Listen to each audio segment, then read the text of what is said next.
Nah kan banyak lahan yang dibuka tadi sama eksavator tuh bang. Kami nemukan peti mayit, tapi udah lapuk dia, pokoknya udah lama lah. Nah di situ ada lilin merah bang, gede 2. Dibawalah sama kami. Sementara si peti mayit itu dibongkarlah bareng-bareng sama orang yang kerja borongan itu, yang kerja kontraktor itu. Ternyata di dalamnya tuh bang banyak emas. Iya. Nah dibawalah, dibagikan sama orang setempat, dibagikan tuh si emasnya itu bang, bukan emas bohongan, emas murni ini bang. Iya. Bentuk perhiasan atau iya, emas batangan? Emas batangan, emas yang campur. Nah ya, ada yang anting, ada yang gelang, ada yang kayak telur bang gitu. Nah dibagikanlah, si ayam itu mateng. Dipasaklah sama saya, kan awalnya dipasak ya, mateng gitu si ayam. Kami kan lapar di tengah malam karena nggak bisa tidur ya.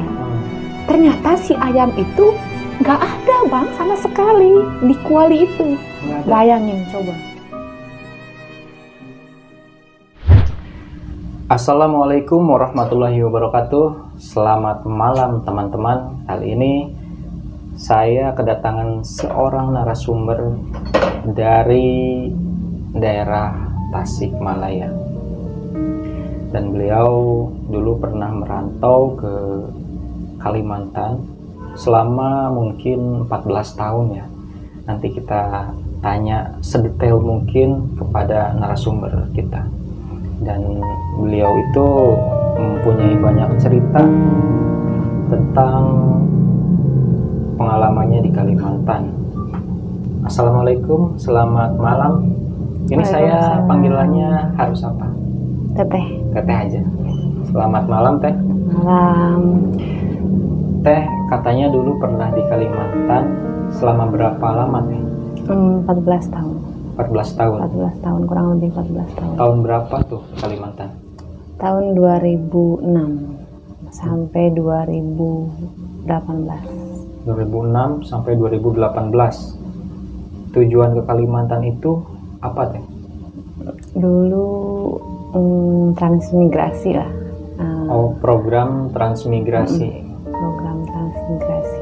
Kok kepikiran ke Kalimantan? Ya merantau, cari pengalaman baru. Cari pengalaman, intinya cari duit lah. Cari duit. Iya. Teteh boleh ceritain pengalaman Teteh selama di Kalimantan? Boleh, bisa. Oke teman-teman, nggak lama-lama lagi kita langsung dengarkan ceritanya Teteh selama di Kalimantan. Oke. Silakan Teh.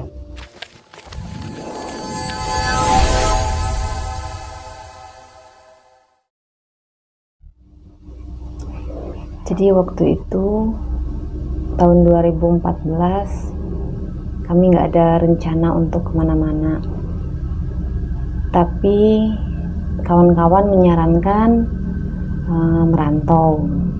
Akhirnya kami merantau ke Kalimantan Barat tepatnya.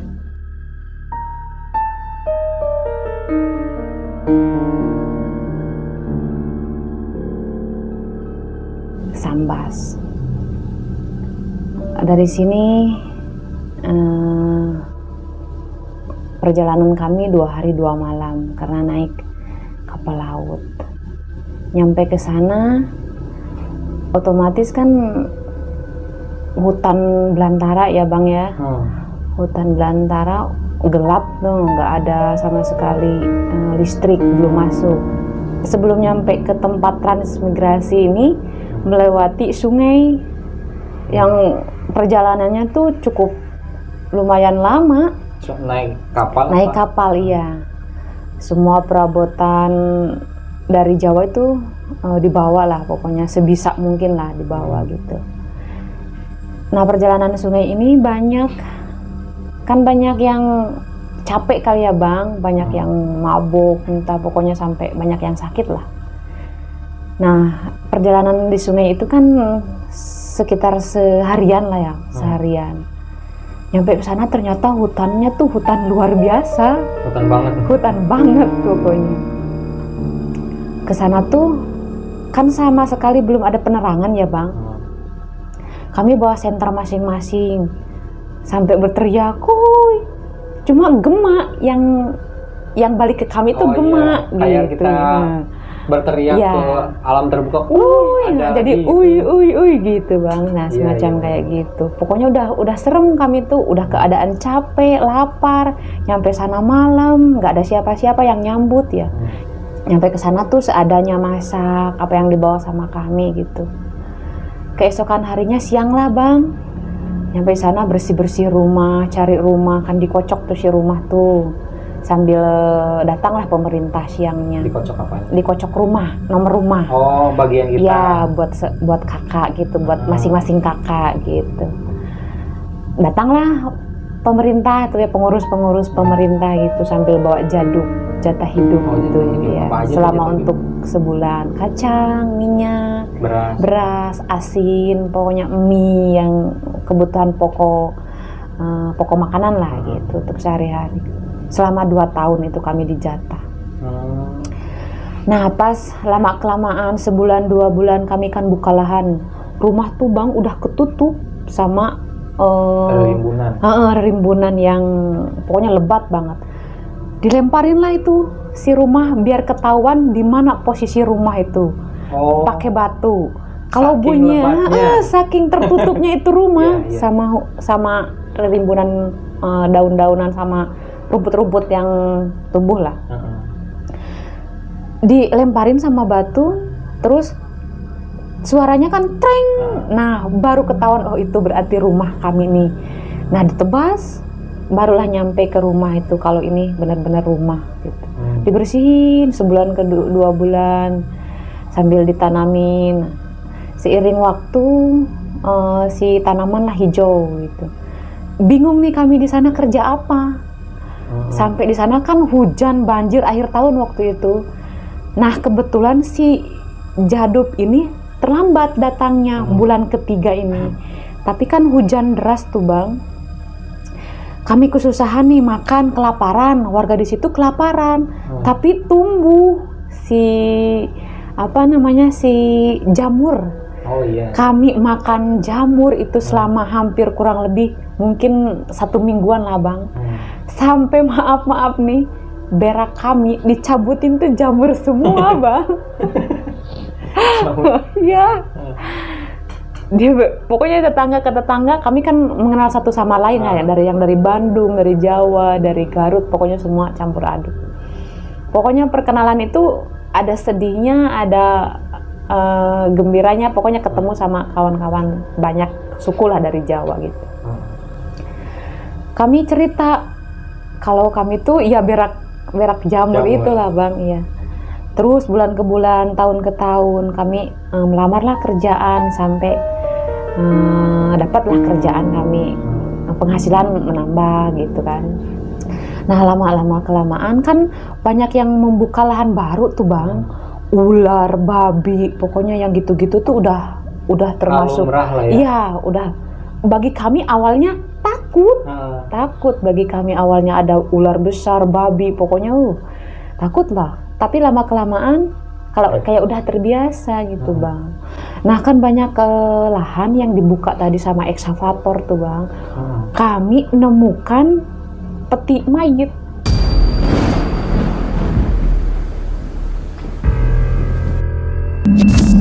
Tapi udah lapuk dia, pokoknya udah lama lah.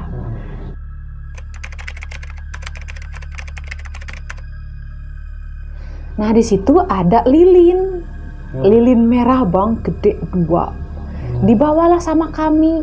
Sementara si peti mayit itu dibongkarlah bareng-bareng sama orang yang kerja borongan itu, yang kerja kontraktor itu. Ternyata di dalamnya tuh bang banyak emas.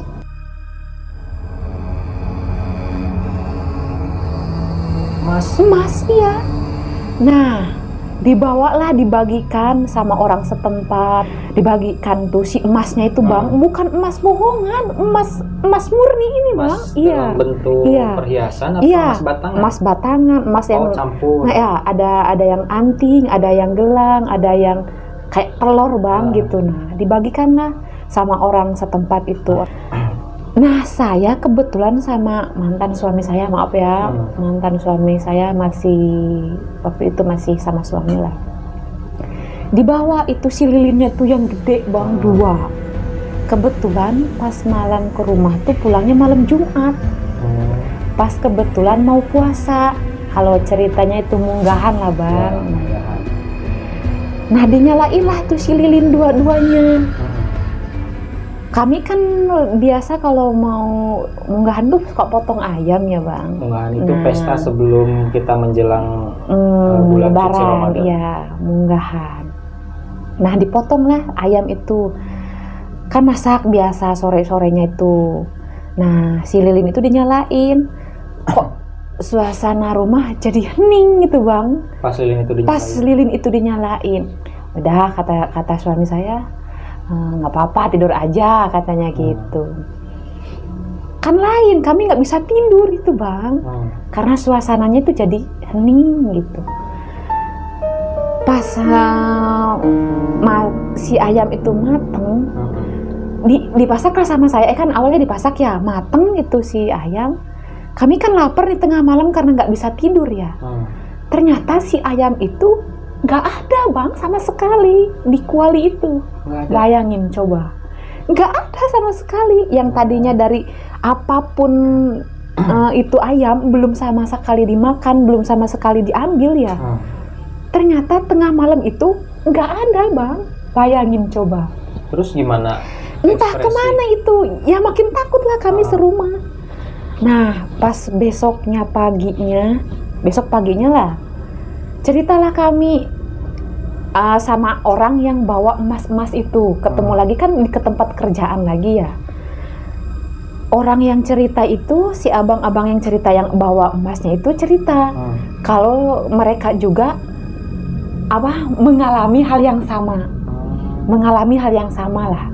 Kalau dagingnya itu ibaratnya ada yang ceritanya berkurang, entah dimakan kucing lah, entah pokoknya nggak tahu, pokoknya ceritanya mereka itu dagingnya itu ada yang berkurang lah pokoknya gitu. Kalau mungkin teteh dagingnya hilang, sama sekali bersih. Mungkin ada yang kurang. Iya berkurang, tapi hilang gitu bang. Hilangnya tuh bukan dimakan gitu. Misterius. Ya. Lama kelamaan kan si lilin itu masih banyak ya bang, masih banyak. Nah ini si lilinnya ini, yaudahlah bawa aja sama kamu gitu kan. Kata siapa? Kata saya itu ke orang yang sama kerjanya di situ, kawan saya.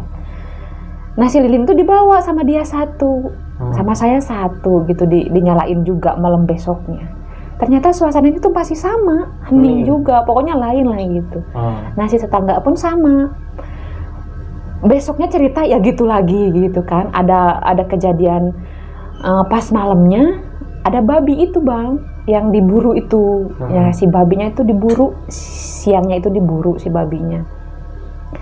Pas malamnya dia cerita, bukan cerita, dia malamnya kesurupan. Yang nangkep babinya itu kesurupan. Pas saya mau ngelihat dia kesurupan, ternyata saya juga kesurupan gitu malam itu. Sampai sama saya, katanya orang-orang itu cerita sama saya, udah sadarnya saya tuh meluk-meluk orang semua. Yang ada di orang situ. Iya, yang ada di situ. Cewek cowok dipelukin. Iya. Cewek cowok tuh dipelukin sama saya, saking mungkin karena entah capek, entah kerasukan yang entah nggak tahu lah pokoknya. Ternyata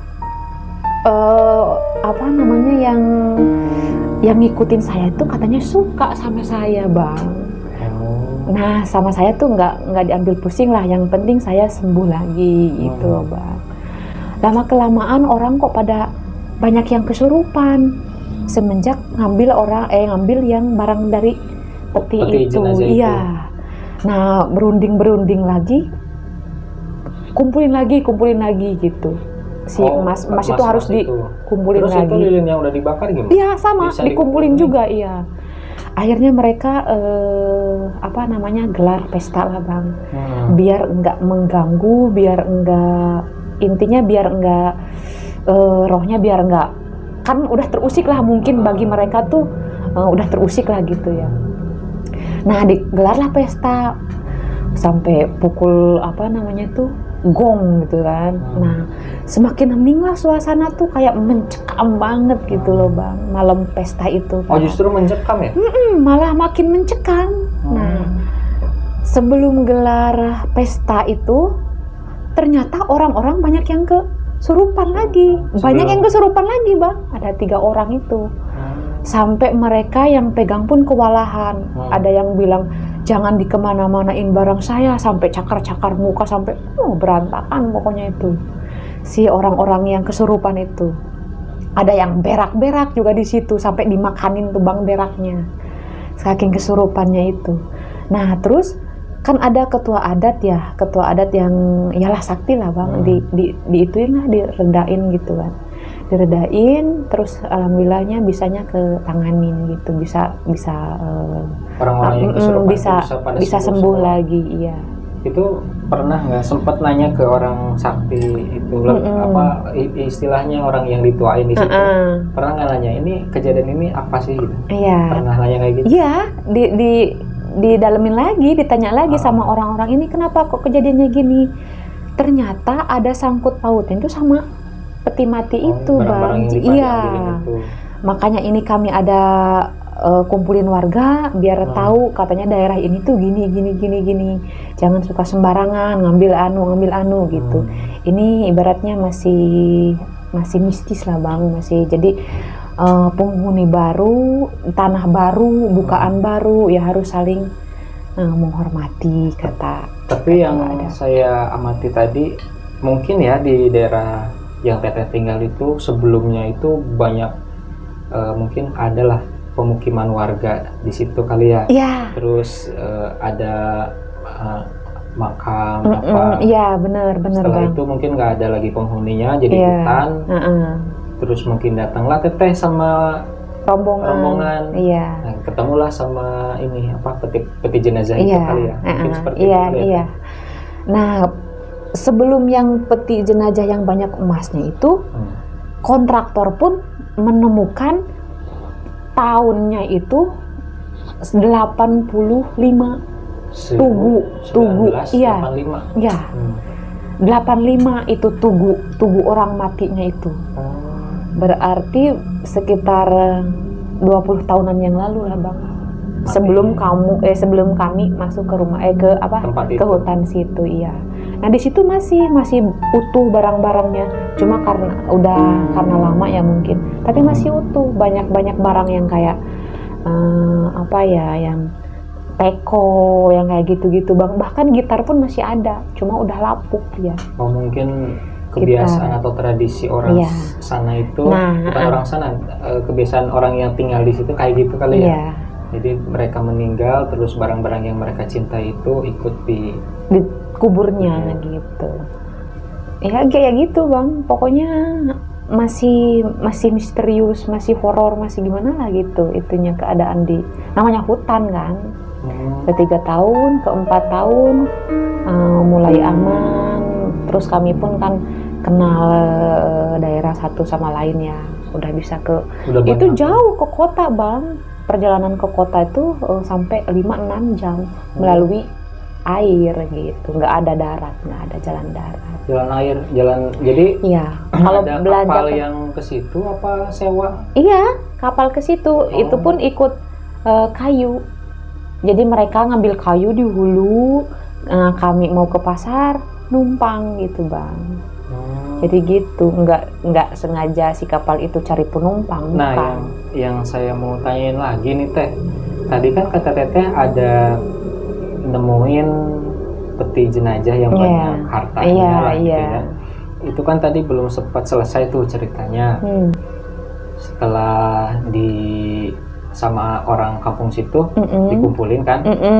Nah, dikumpulin tuh dikemanain? Iya, dikumpulin Bang, jadi diritualin dulu. Jadi ibaratnya Bang, setelah dikumpulin tuh baru bisa dibagikan. Nah, baru aman. Oh, tetap dibagikan? Iya, tetap dibagikan biar aman gitu. Barang dihargain Bang, waktu itu tahun 2006 itu dihargain itu si emas yang kayak telur itu udah ratusan juta itu bang, bukan iya bukan emas kaleng-kaleng gitu. Dari situ nggak ada hal-hal lain setelah ritualin, dibagi-bagiin? Nggak ada, aman dari karena situ. Udah ini kali ya? Udah mulai perkenalan kali dengan setempat, dengan keadaan lingkungan di sana gitu. Lama kelamaan, ada juga sih kejadian, tapi itu kan nggak kejadian terus menerus di situ. Jadi tahun ke depan lagi, ya tahun depan lagi gitu. Nggak berturut-turut di sana terus gitu. Di situ binatang yang pernah mengganggu itu apa teh? Ular, iya. Ular kan awalnya kan pohon-pohon itu bang ditebangin ya. Nah, jadi mungkin si ular, si babi, penghuni hutan itu mau sembunyi kemana? Iya. Kan karena ditebangin terus gitu. Akhirnya kan mereka ngumpul di suatu tempat lah ya gitu, yang belum ditebang sama mereka. Kan warga nanam tanaman gitu ya untuk kebun ya kayak gitu. Jadi mereka tuh mengganggu ke warga gitu, ke tanaman warga, kayak babi kayak gitu. Pernah ketemu langsung babi yang gede gitu? Pernah, sering. Apalagi kalau banjir. Kalau banjir kan mungkin mereka banjir nih nggak bisa kemana-mana gitu. Jadi kan pas airnya surut mereka cari makanan gitu bang. Akhirnya ke tempat warga lagi, merasa terganggu juga sih waktu itu, sering lah terganggu. Akhirnya kami karena terganggu jadi nggak nanam tanaman lagi yang diganggu gitu. Jadi fokus kerja aja. Fokus kerja aja gitu. Berarti soalnya kalau pas mulai kerja di PT gitu udah mulai enak ya teh? Yeah. Kalau misalkan nggak ada bantuan juga udah mulai stabil gitu ya? Iya, udah mulai stabil lagi. Terus migrasi itu istilahnya dikasih lahan sama pemerintah untuk membuka sebuah tempat gitu ya? Iya. Biar lahan pemerataan gitu. Masyarakat di Indonesia terus merata gitu iya. ya? Biar banyak lagi. Biar berkembang. Iya. Oke teman-teman, mungkin pengalaman Teteh selama di Kalimantan ini proses dari butuh ya Teh ya? Iya. Butuh pekerjaan dan beliau memberanikan diri sama keluarganya untuk pergi ke Kalimantan. Dan di sana juga karena memang ketidaktahuan atau mungkin karena ya kurang melibatkan warga sekitar, jadi pas Teteh dan warga Rogasana menemukan sebongkah berlian di dalam peti jenazah itu, mereka langsung ambil dan dibagi-bagiin, dan ternyata itu menjadi masalah malapetaka dari mereka sendiri. Dan tentunya di situ tidak kebablasan ya, tidak sampai menimbulkan korban jiwa. Iya. Dan alhamdulillahnya, singkat ceritanya, bahwa ada sesepuh dari warga sana untuk membuat suatu ritual yang akhirnya harta-harta itu dikumpulkan kembali, dan tentunya setelah dikumpulkan dibagi-bagikan lagi ya Teh? Iya. Gak ada masalah. Intinya dari cerita ini, kalian kalau mau apapun juga, dimanapun juga harus sopan dan harus harus melibatkan warga sekitar biar merasa dihargai. Iya. Mungkin terima kasih Teh atas ceritanya. Lain kali kita sambung dengan cerita-cerita yang lebih menarik. Iya, sama-sama tentang Kalimantan ya Teh. Iya. Oke teman-teman, terima kasih telah menyaksikan konten kali ini. Dan bagi kalian yang belum subscribe channel saya, silahkan subscribe. Mudah-mudahan bermanfaat pembahasan kita kali ini. Di lain waktu kita akan sambung dengan cerita-cerita yang lebih asik dan lebih misteri lagi.